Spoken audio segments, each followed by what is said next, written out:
Hello friends, आज हम पढ़ेंगे टॉपिक कंडक्शन ऑफ इम्पल्स या conduction of heartbeat. Topic पढ़ने से पहले आपको कुछ ये टर्मिनोलॉजी क्लियर होनी चाहिए। जैसे फर्स्ट आपका कौन सा, कार्डिक मसल्स। जैसे आपको हमने पहले भी बताया था, जो हार्ट है वो किससे बना होता है, कार्डिक मसल से। और कार्डिक मसल्स के पास स्पेशल प्रॉपर्टीज़ होती हैं एक्साइटेबिलिटी और कंडक्टिविटी की। जब कार्डिक मसल्स स्टिमुलेट होता है किसी स्पेसिफिक स्टिमुलस से, तो वो क्या होता है, एक्साइटेड होता है और इनिशिएट कर देता है क्या, एक वेव ऑफ इलेक्ट्रिक पोटेंशियल, जिसको हम कहते हैं क्या, कार्डिक इम्पल्स। ये एक्चुअल में होता क्या है, डीपोलराइजेशन वेव होती है, या डीपोलराइजेशन आप कह सकते हैं इम्पल्स होगी, जो कंडक्ट करेगी, या आप कह सकते हो जो पूरा ट्रैवल करेगी along the special cardiac muscle fibres, पूरे हार्ट की जो वॉल के जितने भी वहाँ पे वो चैम्बर्स होंगे। देन नेक्स्ट आपका आता है rest potential of cardiac muscle fibre. Rest potential हम उसको कहते हैं जब जो इनके मसल फाइबर हैं कार्डिक के, जब यहाँ पे पॉजिटिव और नेगेटिव चार्ज, या आप कह सकते हो आइंस में किसी तरह का कोई मूवमेंट ना हो और वो रेस्टिंग पोजीशन पे हो, उस टाइम जो उनकी मेम्ब्रेन के ऊपर जो चार्ज होगा वो कितना होता है, -55 to -60 millivolt. Then ion channels, जितने भी आपके कार्डिक मसल फाइबर्स होंगे उनके ऊपर क्या प्रेजेंट होती हैं, आयन चैनल्स। डिफरेंट तरह के आयन चैनल्स होते हैं। इन्हीं आयन चैनल्स की मदद से ही वहाँ पे क्या होता है, इम्पल्स की जनरेशन होती है। और वो कौन कौन से होते हैं, सोडियम कैल्शियम आयन चैनल हो सकते हैं, पोटाशियम चैनल हो सकते हैं। जब इन्हीं चैनल से आयन आप कह सकते हो आउटवर्ड या इनवर्ड साइड की तरफ मूव करेंगे, तभी वहाँ पे क्या होगा, एक एक्शन पोटेंशियल, या आप कह सकते हो कि वहाँ पे कार्डिक इम्पल्स का क्या होगा, ओरिजिन होगा।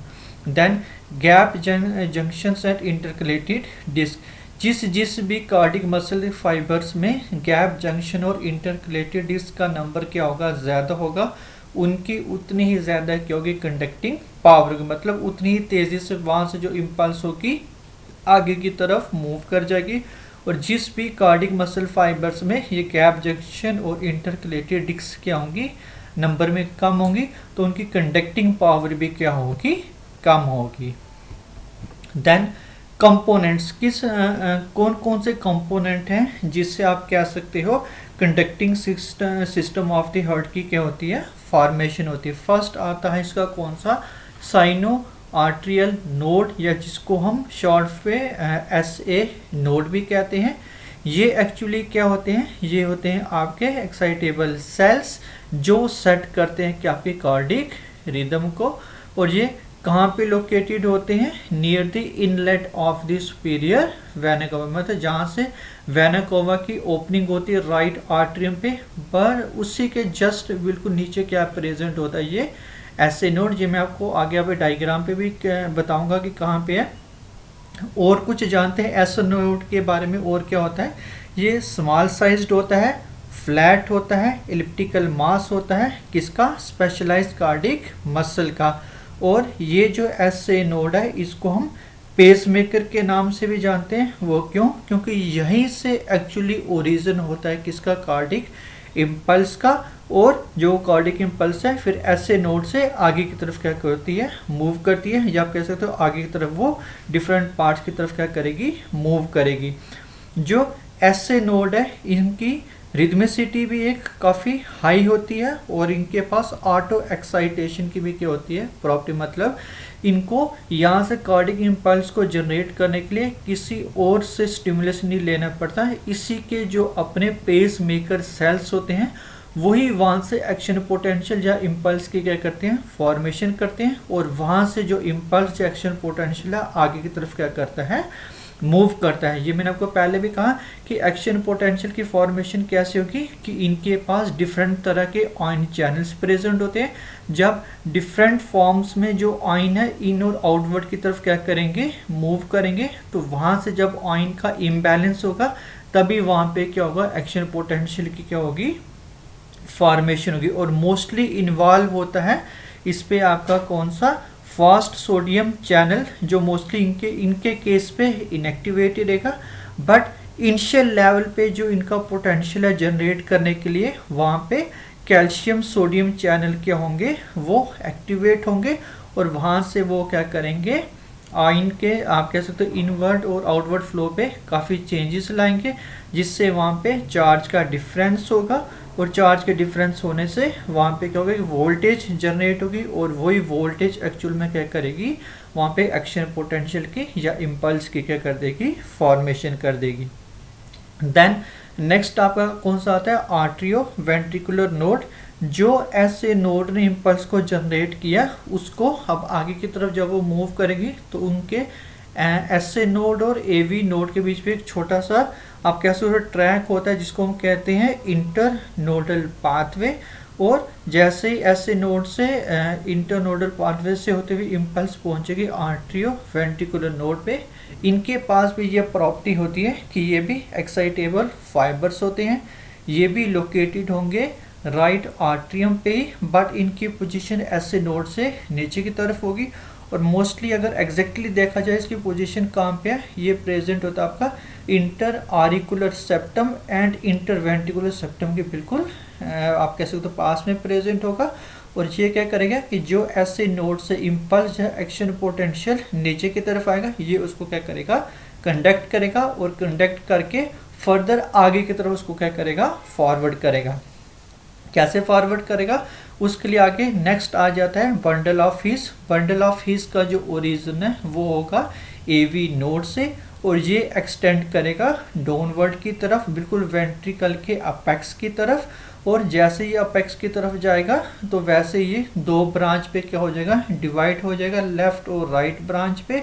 और वहाँ पे जो इनकी लेयर होगी उनको उनका क्या कर देगा, सप्लाई कर देगा, मतलब कि छोटे छोटे ब्रांचेस निकलेंगी और हर एक पार्ट लेफ्ट और राइट को क्या करेगी, ज्वाइन करेगी। देन बंडल ऑफ हीस के बाद क्या किसकी फॉर्मेशन होगी, परकेंजी फाइबर की। ये एक्चुअली काफ़ी डीप इनरवेटेड फाइबर्स होंगे जो वेंट्रिकुलर मस्कुलेचर में इम्बेडेड होंगे और इन्हीं से ही एक्चुअल क्या होगा, जो वेंट्रिकल वाला पार्ट है वो कंट्रैक्ट होना शुरू हो जाएगा। अब हम इसी टेक्स्ट को थोड़े डायग्राम पे समझते हैं। सबसे पहले हमने क्या बोला, superior vena cava. Superior vena cava वो पार्ट होगा जिसके बिल्कुल ओपनिंग वाले पार्ट पे क्या प्रेजेंट होगा, ऐसे नोड जिसको हम कह रहे हैं साइनो आर्ट्रियल नोड, मतलब ऐसा नोड जो बिल्कुल सुपीरियर वेना कावा की ओपनिंग के पास क्या होगा, प्रेजेंट होगा। ठीक है। देन हमने ये कहा कि ये जो पार्ट है कहाँ पे प्रेजेंट होगा, राइट आर्ट्रियम वाले पार्ट पे। ठीक है। देन फिर हमने कहा जो ऐसे नोड है इसको हम क्या कहते हैं, पेसमेकर। वो क्यों, क्योंकि ऐसे नोड के अंदर प्रेजेंट होते हैं पेसमेकर सेल्स और पेसमेकर सेल्स के पास ये प्रॉपर्टी होती है कि वो खुद एक्साइट होकर वहाँ से एक एक्शन पोटेंशियल की क्या कर सकते हैं, फॉर्मेशन कर सकते हैं। ठीक है। फिर हमने कहा कि जैसे ऐसे नोड से फॉर्मेशन होगी इम्पल्स की तो वो आगे की तरफ मूव करेगी, किस पाथ के थ्रू करेगी, वो है इंटर नोडल पाथ, मतलब दो नोड के बीच का पाथ वे। अब जैसे ये आगे की तरफ मूव करेगी तो इसको आगे रिसीव करने के लिए कौन प्रेजेंट होगा, आर्ट्रियो वेंट्रिकुलर नोड। इस नोड का क्या फंक्शन है, आप कह सकते हैं ये नोड क्यों प्रेजेंट है, वो इसलिए क्योंकि जब हमने हार्ट का स्ट्रक्चर पढ़ा था तब हमने कहा था दो आरिकल्स को सेपरेट करने के लिए भी वहाँ पे इंटर आरिकुलर सेप्टम प्रेजेंट होता है और ऑरिकल्स को वेंट्रिकल से भी अलग करने के लिए इस वाले पार्ट पे प्रेजेंट होते हैं क्या, इंटर आरिकुलर वेंट्रिकुलर सेप्टम, जो ऑरिकल्स को वेंट्रिकल के पार्ट से अलग करता है। अगर ये दोनों पार्ट अलग हो गए तो कंडक्शन जो होगी या इम्पल्स होगी डायरेक्टली आरिकल वाले पार्ट से वेंट्रिकल पे इंटर नहीं कर सकती, इसलिए उसको वहाँ पे एक हेल्प चाहिए या ऐसा जंक्शन चाहिए जो उस बैरियर वाले पार्ट को क्रॉस करने पे उनकी क्या करे, हेल्प करे। और वो हेल्प कौन करता है, इनका आर्ट्रियो वेंट्रिकुलर नोड, जो एक जगह से इम्पल्स को मतलब कि ऑरिकल से इम्पल्स को कंडक्ट करके कहाँ पे भेजेगा, आगे वेंट्रिकल वाले पार्ट पे। ठीक है। सेकंड, ऐसा नहीं कि इम्पल्स सिर्फ इस डाउनवर्ड डायरेक्शन पे चलेगी, ये इम्पल्स यहाँ से इसके एडजॉइनिंग राइट आरिकल वाले पार्ट की तरफ भी जाएगी, ताकि जब ये इम्पल्स आगे की तरफ चले तो ये जो ऑरिकल वाले पार्ट हैं ये दोनों एक साथ क्या करें, कंट्रैक्ट करें और उसके बाद जो इम्पल्स है वो आगे वेंट्रिकल वाले पार्ट पे क्या करते हैं, सेंड कर दें। ठीक है। जैसे ही एवी नोड ने रिसीव किया वो इम्पल्स, एवी नोड उस इम्पल्स को आगे कहाँ पे भेजेगा, वेंट्रिकल वाले पार्ट पे। जैसे हमने कहा कि जैसे एवी नोड से जो इम्पल्स है आगे के वेंट्रिकल वाले पार्ट पे, उसकी दो ब्रांचेस बन जाएगी, राइट और लेफ्ट वाली ब्रांच, और यहाँ से भी छोटे छोटे इनर्वेशन निकलेंगी जो इसकी हार्ट की वॉल को क्या करेंगी, कंडक्शन सप्लाई करेंगी। ठीक है, देन जैसे ये वाली पूरी ब्रांच इसके अपेक्स ऑफ द वेंट्रिकल वाले पार्ट पे पहुंचेगी तो यहाँ से क्या शुरू हो जाएंगे, परकेंसी फाइबर्स जो बिल्कुल डीप इनर्वेटेड वाले पार्ट पे चले जाएंगे, और इन्हीं के ही यहाँ से जब कंडक्शन अपवर्ड की तरफ मूव करके तभी जो वेंट्रिकल वाला पार्ट है वो इस लोअर वाली साइड मतलब अपेक्स वाली पार्ट से ऊपर अपर वाली साइड पे क्या करेगा, कंट्रैक्ट करना शुरू करेगा। और जब भी ये परकेंसी फाइबर से इम्पल्स जो एक्शन पोटेंशियल अपवर्ड की तरफ मूव करेगा तो हार्ट नीचे से ऊपर की तरफ क्या करेगा, कंट्रैक्ट करेगा, जिससे इसका ओवरऑल लेंथ आप कह सकते हो यहाँ बेस से अपेक्स पे इनका जो डायमीटर या आप कह सकते लेंथ भी क्या होगा, रिड्यूस होना शुरू हो जाएगा due to the contraction of the ventricles. Then ऐसा कभी नहीं होगा कि जैसे यहाँ से कंडक्शन है या इम्पल्स नीचे की तरफ आए, जैसे जैसे वो नीचे जा रही है वो इनको क्या करिए, कंट्रैक्ट करिए, नहीं, जैसे यहाँ से इम्पल्स आएगी वो डायरेक्टली जाएगी इसकी अपेक्स वाले पार्ट पे।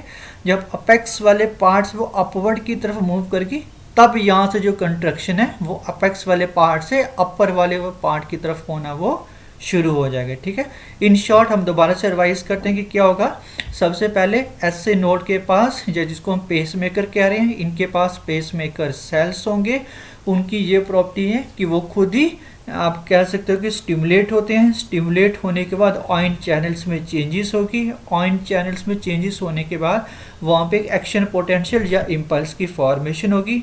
वो इम्पल्स एक्शन पोटेंशियल आगे की तरफ मूव करेगा, किसके पाथ के थ्रू, इंटर नोडल पाथवे से आगे रिसीव करेगा उसको एवी नोड। एवी नोड किस लिए, ताकि वो ऑरिकल से वेंट्रिकल पार्ट पे इम्पल्स को ट्रांसमिट कर सके या कंडक्ट कर सके। एवी नोड से डायरेक्ट आगे किसकी फॉर्मेशन होती है, बंडल ऑफ हीज की या एवी बंडल्स की, वो डायरेक्टली इंटर वेंट्रिकुलर सेप्टम से आ जाते हैं अपेक्स वाले पार्ट पे। जैसे अपेक्स वाले पार्ट से अपवर्ड की तरफ मूव करेंगे तब हम उस पार्ट को क्या कहेंगे, परकेंसी फाइबर, जो इसके हर एक कार्डिक मसल्स को क्या करेंगे, आप कैसे सप्लाई करेंगे। और जैसे ही इस इम्पल्स अपवर्ड की तरफ चलेगी तो वेंट्रिकल भी क्या होगा, कंट्रैक्ट होना शुरू हो जाएगा। साइमल्टेनियसली हमने ये कहा कि जो इम्पल्स है वो डायरेक्ट एवी की तरफ नहीं जाएगी, वो राइट आरिकल से लेफ्ट आर्टरी की तरफ भी जाएगी, ताकि जब ये आरिकल कंट्रैक्ट करें तो दोनों एक साथ क्या करें, कंट्रैक्ट करें। और जब ये इम्पल्स यहाँ तक पहुँचेगी तो तब दोनों वेंट्रिकल भी क्या होंगे, एक साथ कंट्रैक्ट होना शुरू हो जाएंगे। ये है आपका topic origin and conduction of nerve impulse.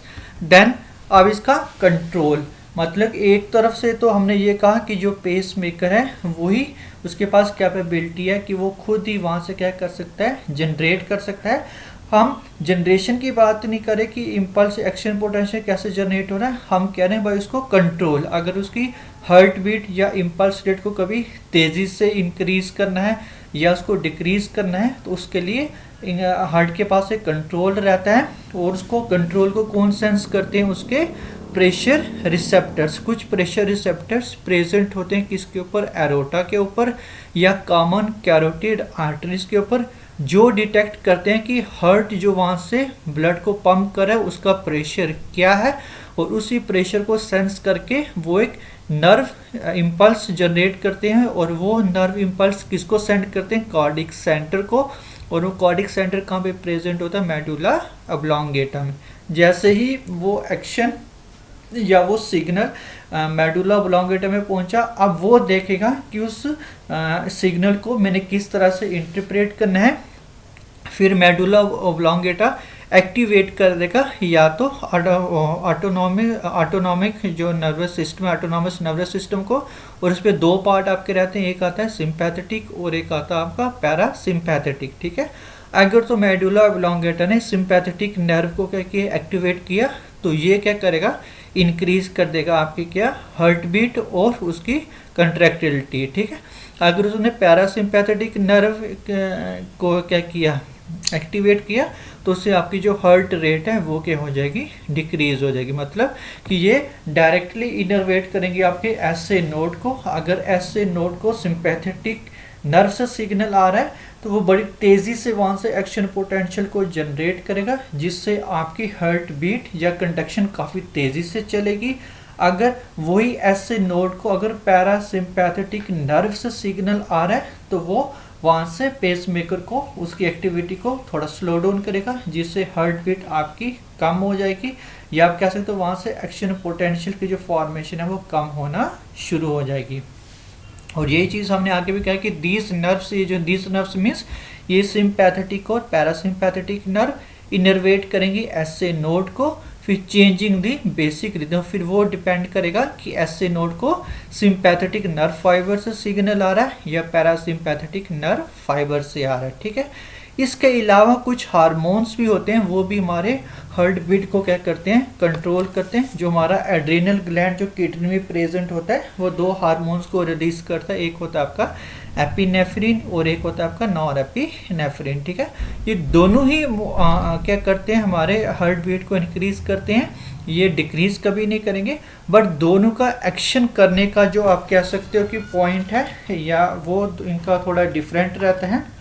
वो कैसे कि जो आपके एपिनेफ्रिन है ये हमेशा आपके क्या करेंगे, नॉर्मल कंडीशन पे जो एपिनेफ्रिन है वो जो आपके इमरजेंसी कंडीशन पे क्या करते हैं, आपके हार्ट बीट को इंक्रीज कर देते हैं। और जो नॉर एपिनेफ्रिन है वो नॉर्मल रेट से आपकी हार्ट बीट को क्या करते हैं, इंक्रीज करते हैं। मतलब कि मान लो कि कभी कोई ऐसी इमरजेंसी आ गई या स्ट्रेस हो गई या एकदम से आपको कोई शॉक लगा, तो उस कंडीशन पे जो एपिनेफ्रिन होंगे वो हमारी हार्ट बीट को क्या करेंगे, इंक्रीज करेंगे। तो अदरवाइज जो नॉन एपिनेफ्रिन है वो नॉर्मल कंडीशन पे ही आपके हार्ट बीट को क्या कर सकते हैं, कंट्रोल कर सकते हैं, ठीक है। इसके अलावा मैं एक चीज़ आपको ये बताना चाहता हूँ कि जैसे हमने ये कहा कि जो ये एसए नोड है इसके पास पेसमेकर सेल्स होते हैं, जिसकी ये प्रॉपर्टी होती है कि वो खुद ही वहाँ से स्टिमुलस को क्या करते हैं, जनरेट करते हैं। मान लो कि अगर एसए नोड से वो जो आपके ऑटो जनरेशन वाला एक्शन पोटेंशियल का फंक्शन वो परफॉर्म नहीं हो रहा, तो उस कंडीशन पे क्या होता है कि जो एवी नोड है इसके पास भी ये प्रॉपर्टी होती है कि ये भी स्मॉल अमाउंट में किसी एक्शन पोटेंशियल को क्या कर सकता है, जनरेट कर सकता है, ठीक है। तो ऐसा सेंटर जिस पे एसए नोड से एक्शन पोटेंशियल जनरेट ना हो, तो कहाँ से हो, एवी नोड से हो, उस कंडीशन पे हम इसको कहते हैं एक्टोपिक सेंटर, ठीक है। एक्टोपिक सेंटर वो होगा जिसपे एसए नोड को छोड़ के कोई भी ऐसी जगह से अगर एक्शन पोटेंशियल का जनरेशन होगा तो उसको हम क्या कहेंगे, एक्टोपिक सेंटर, ठीक है।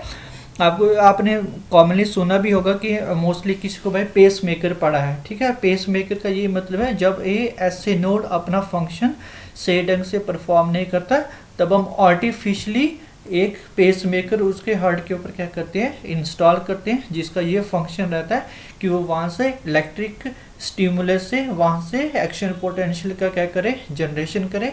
जस्ट लाइक आप ये कह सकते हो कि जो आर्टिफिशियल पेस मेकर है वो काम करता है एक इन्वर्टर की तरह। जैसे ही आपका एसए नोड या इलेक्ट्रिसिटी गई तो जितना लोड होगा वो डायरेक्टली किसके ऊपर आ जाएगा, इन्वर्टर के ऊपर, या आप कह सकते हो आर्टिफिशियल पेस मेकर पे, ठीक है।